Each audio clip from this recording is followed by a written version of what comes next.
Intégrer un univers virtuel signifie-t-il se déconnecter du monde réel? Le jeu, comme la formation, se nourrit des avancées technologiques. Les univers à notre disposition deviennent de plus en plus réalistes et immerger un apprenant dans une expérience singulière n'est plus un défi inaccessible. La théorie de l'apprentissage cognitif suggère que l'environnement dans lequel nous apprenons ne peut pas être séparé de l'apprentissage en lui-même.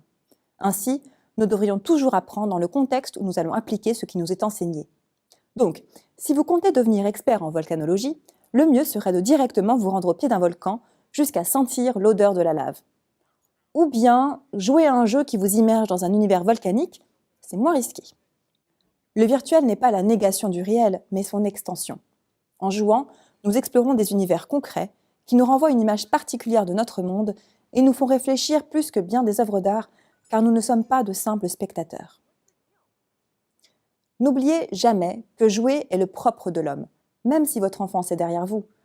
À l'instar d'autres moyens d'expression tels que le cinéma, les débuts du jeu vidéo ont été marqués par différentes accusations et autres stéréotypes, comme nous l'avions évoqué dans une précédente vidéo. Même si certains a priori subsistent, force est de constater que les multiples facettes du jeu vidéo représentent de magnifiques opportunités pour faire avancer l'humanité. Lutte contre les phobies, effets cathartiques, transmission de messages forts, résolution de problèmes scientifiques majeurs, contribution essentielle à la médecine, amélioration des facultés cognitives.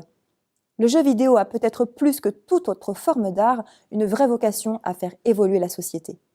Le virtuel est un puits sans fin pour le réel. Il nous permet d'engranger des expériences et des connaissances pleinement ancrées dans notre réalité. En intégrant des jeux à vos formations, vous démontrez que dans un monde toujours plus mobile et connecté, les méthodes de formation doivent évoluer avec leur temps.